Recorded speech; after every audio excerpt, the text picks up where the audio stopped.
Utopia. Book 2, Chapter 1. The Geography of Utopia. The island of Utopia is in the middle 200 miles broad and holds almost the same breadth over a great part of it, but it grows narrow towards both ends. Its figure is not unlike a crescent.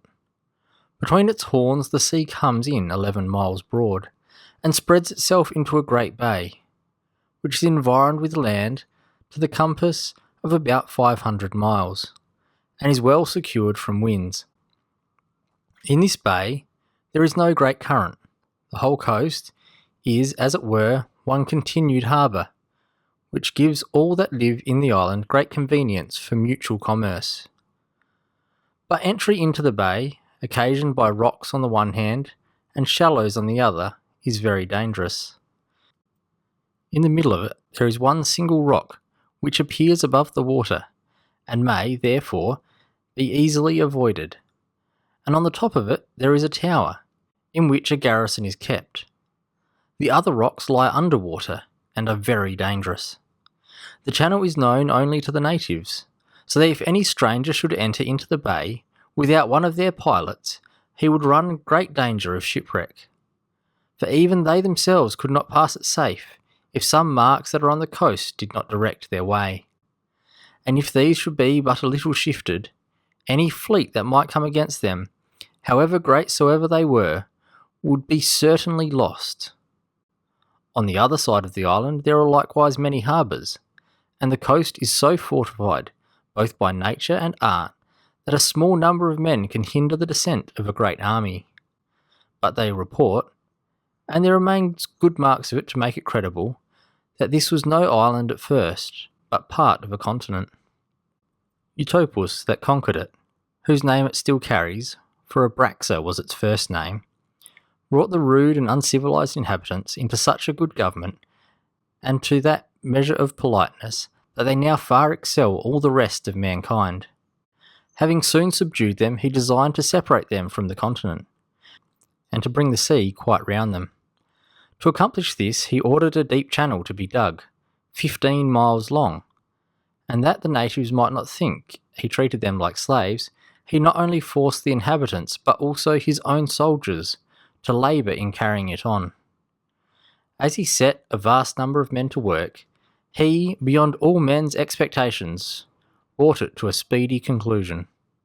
And his neighbours, who at first laughed at the folly of the undertaking, no sooner saw it brought to perfection than they were struck with admiration and terror. There are 54 cities in the island, all large and well built, the manners, customs and laws of which are the same, and they are all contrived as near in the same manner as the ground on which they stand will allow. The nearest lie at least 24 miles distance from one another, and the most remote are not so far distant but that a man can go on foot in one day from it to that which lies next to it. Every city sends 3 of their wisest senators once a year to Amaro to consult about their common concerns, for that is the chief town of the island, being situated near the centre of it, so that it is the most convenient place for their assemblies. The jurisdiction of every city extends at least 20 miles, and where the towns lie wider, they have much more ground. No town desires to enlarge its bounds, for the people consider themselves rather as tenants than landlords. They have built over all the country farmhouses for husbandmen, which are well contrived, and furnishings with all things necessary for country and labour. Inhabitants are sent by turns from cities to dwell in them. No country family has fewer than 40 men and women in it, besides 2 slaves. There is a master and a mistress set over every family, and every 30 families there is a magistrate. Every year, 20 of this family come back to the town after they had stayed 2 years in the country, and in their room there are another 20 sent from the towns, that they may learn country work from those that have already been there 1 year, as they must teach those who come to them next from the town.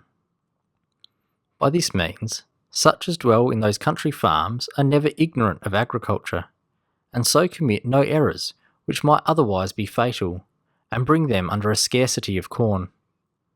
But though there is, every year, such a shifting of the husbandman to prevent any man being forced against his will to follow that hard course of life too long, yet many among them take such pleasure in it that they desire leave to continue in it many years.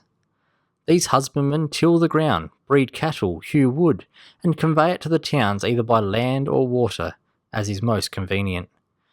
They breed an infinite multitude of chickens in a very curious manner, for the hens do not sit and hatch them, but a vast number of eggs are laid in a gentle and equal heat in order to be hatched, and they are no sooner out of the shell and able to stir about, but they seem to consider those that feed them as their mothers, and follow them as other chickens do the hen that hatched them. They breed very few horses, but those they have are full of mettle, and kept only for exercising their youth in the art of sitting and riding them.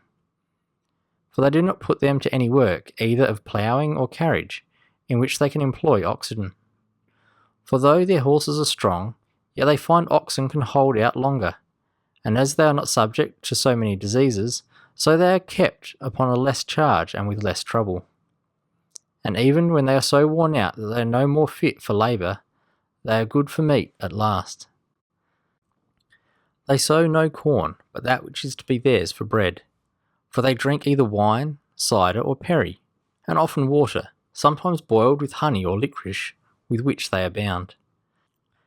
And though they know exactly how much corn will serve every town, and all that tract of country which belongs to it, yet they sow much more and breed more cattle than are necessary for their consumption, and they give that overplus of which they make no use to their neighbours.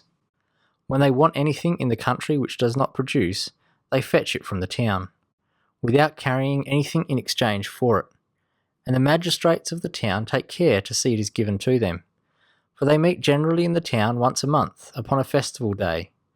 When the time of harvest comes, the magistrates in the country send to those in the towns and let them know how many hands they will need for reaping the harvest, and the number they call for being sent to them, they commonly dispatch it all in one day.